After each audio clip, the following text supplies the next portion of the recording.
Bonjour et bienvenue dans ce 29e appliqué des 101 patrons de Sunbonetsu. Aujourd'hui, on coud une scène de jeu quotidien où Sunbonetsu joue à la marchande. C'est un appliqué qui n'est pas pour débutants. Et je vous conseille, si vous n'avez jamais fait d'appliqué, d'aller dans les ronds verts de la chaîne où on apprend les bases.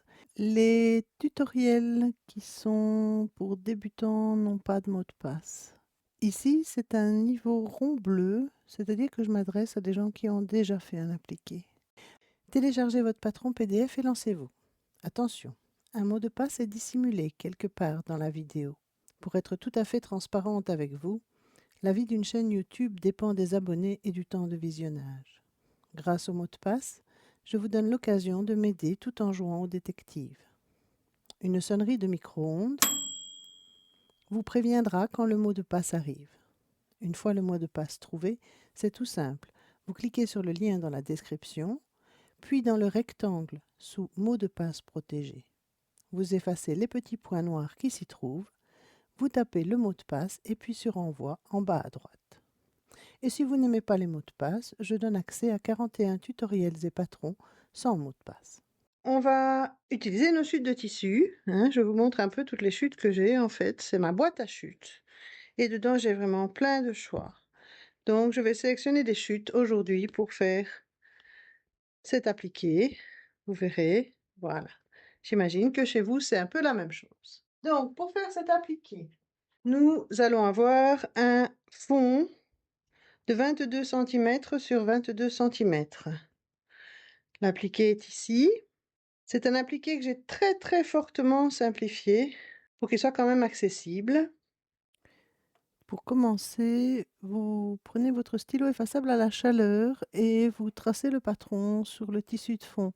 J'ai tracé le patron sur mon papier. Vous verrez, il y a une erreur dans le patron, on la corrigera tout à l'heure. On va commencer par le pied dessus. Il joue avec sa petite sœur. Donc on découpe, on positionne. Je ne vais pas aller dans les détails ici au niveau de la couture. Je pense que comme on est dans un niveau bleu, à mon avis, on est au-dessus de 20 pièces. Vous savez déjà coudre.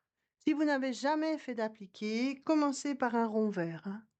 Je ne peux que vous le conseiller, j'y montre tout. Ce que je vais faire, c'est que je vais vous mettre pour chaque pièce sur la gauche de l'écran, la pièce, et quand je mettrai des pointillés, ça veut dire qu'il faut faire le point de bâti ou le point avant.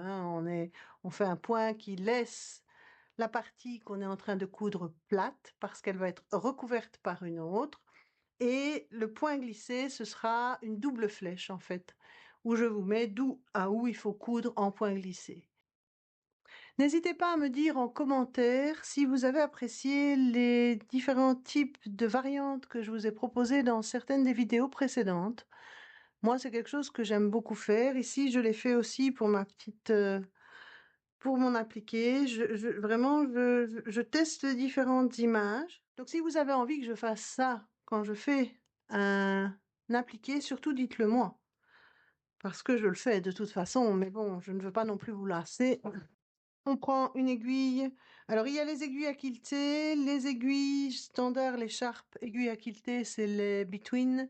Et les autres, c'est les aiguilles à broder. Je pense que ça doit être embroidery. Ces 3 aiguilles-là, moi, je trouve qu'elles sont chouettes. Je préfère personnellement les aiguilles avec un petit chat jaune comme ça et un trou pas trop gros. Pour les endroits qui tournent, donc pour les pieds, il vaut mieux des aiguilles pas trop longues parce que comme ça, eh ben, on tourne plus facilement. Donc ça, j'ai fait une vidéo où j'explique les différences entre les aiguilles et comment choisir ces aiguilles. Donc n'hésitez pas à aller voir. On va lui faire une petite veste en jean. Toujours 7 mm, 7 mm de marge. Ici, on crante l'arrondi.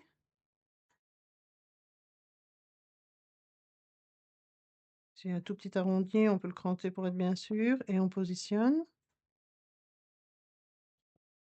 Alors, je ne sais pas si je me trompe, mais je pense que ces petits personnages que je dessine ici peuvent très bien convenir aussi pour faire des patchwork en papier. Donc des tableaux en fait en papier de couleur. Ça, j'ai vu qu'on faisait. Ou simplement des coloriages. Ou de la broderie toute simple. Donc je pense par exemple au redwork, mais il y a moyen aussi de faire des broderies tout à fait sympas avec ce genre de motifs, des broderies pleines.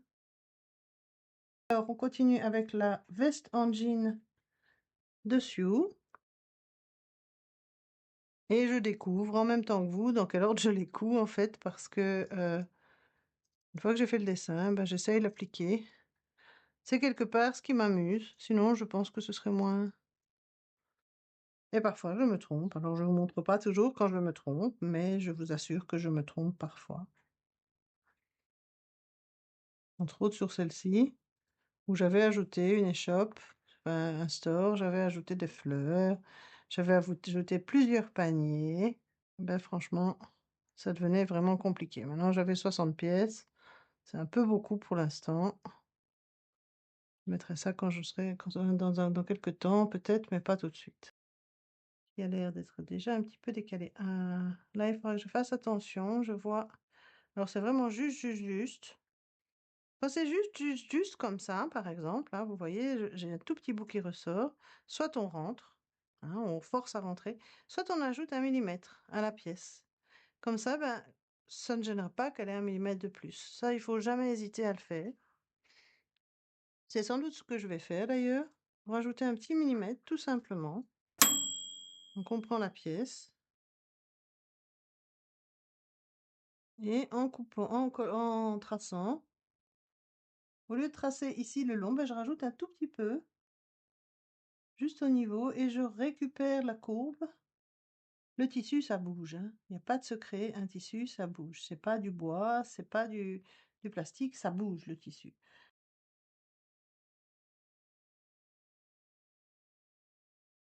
Alors, l'erreur que j'ai faite ici, je me suis rendu compte après, donc j'avoue que je n'ai pas recommencé. C'est que la main ici ne peut pas être sur la pomme, sinon elle la tient comme ça et la pomme serait là. Donc il faut d'abord faire la main et on fera la pomme ensuite, ce qui sera aussi beaucoup plus joli. Donc voilà, donc ici il faut faire la petite main avant la pomme. On va faire ça maintenant, comme ça ce sera déjà fait. Donc ici, moi ce que je vous conseille de faire, c'est de couper la pomme comme ceci, pour avoir la forme de la pomme quand vous la ferez. Et là, on a la forme de la petite main. Alors bien dessiné évidemment, puisque hein, je sais pas pourquoi j'ai fait comme ça. J'étais un peu fatiguée, je dois reconnaître. Ça me fatigue des fois de faire les vidéos. Voilà. Pas les tourner, ça c'est facile, mais c'est le travail qu'il y a derrière. Et donc ici, on va mettre la petite main de la petite fille qui achète une pomme à Sioux. Là, c'est pareil, je vous conseille sur votre tissu de mettre une croix pour le haut.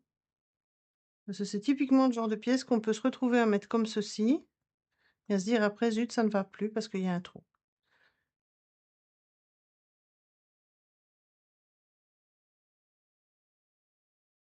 Alors là, la table, on va la faire dans les tons marrons comme ici. On va d'abord faire les 4 premiers pieds, puis on posera le tablier de la table dessus.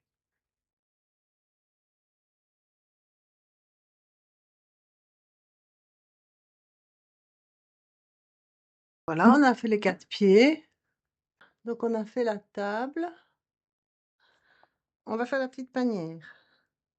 Là, on va commencer par les pommes. Donc il y a 5 pommes à faire.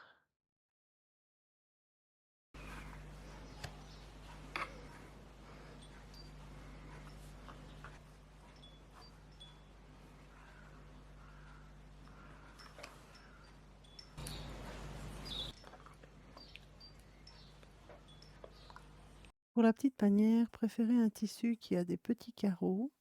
Là, je fais encore une marge que de 5 mm. Il y a une grande partie qui est faite au point de bâti. Et l'important, c'est ensuite de décorer les queues des pommes. Un petit peu de blanc, là, vous voyez, sur les pommes pour faire croire qu'elles brillent. Et la grosse feuille de la pomme que tient la petite amie dessus. Voilà, je passe maintenant rapidement sur les points. Il y a le buste de la petite copine ici qui est la pièce suivante. Puis on va faire le tablier en découpant le bras, mais en gardant une seule pièce. C'est important parce que sinon vous allez être embêté. 7 mm de marge, comme d'habitude. On enchaîne avec la petite main de la mi-dessus, donc toujours petite marge, bien crantée pour bien réussir l'arrondi. Ça, c'est toujours la même chose. Ensuite, on fait le nœud du tablier de la petite copine, puis sa manche, et on termine par le chapeau, enfin la coiffe de la mi-dessus. Toujours bien commencer à coudre par le bas, le lien entre l'épaule et le chapeau, c'est mieux. Ça, c'est plus facile. Alors, les coiffes, on les décore au point de chaînette. J'ai fait un tuto. Si vous ne savez pas faire le point de chaînette, il y a un tuto. Et table ainsi que herbe, on les fait avec le point arrière. C'est très joli, le point arrière, et franchement, ça donne très bien. Ensuite, on va faire disparaître les traces de crayon effaçable. C'est toujours un moment très agréable. Soit au fer à repasser, mais c'est mieux alors au sèche-cheveux, parce qu'alors avec le sèche-cheveux, on n'écrase pas tout ce qu'on a fait. Voilà, cette vidéo est terminée. J'espère qu'elle vous a plu, que je ne suis pas allée trop vite. N'hésitez pas à me dire en commentaire ce que vous pensez. Je vous souhaite une bonne couture et à bientôt.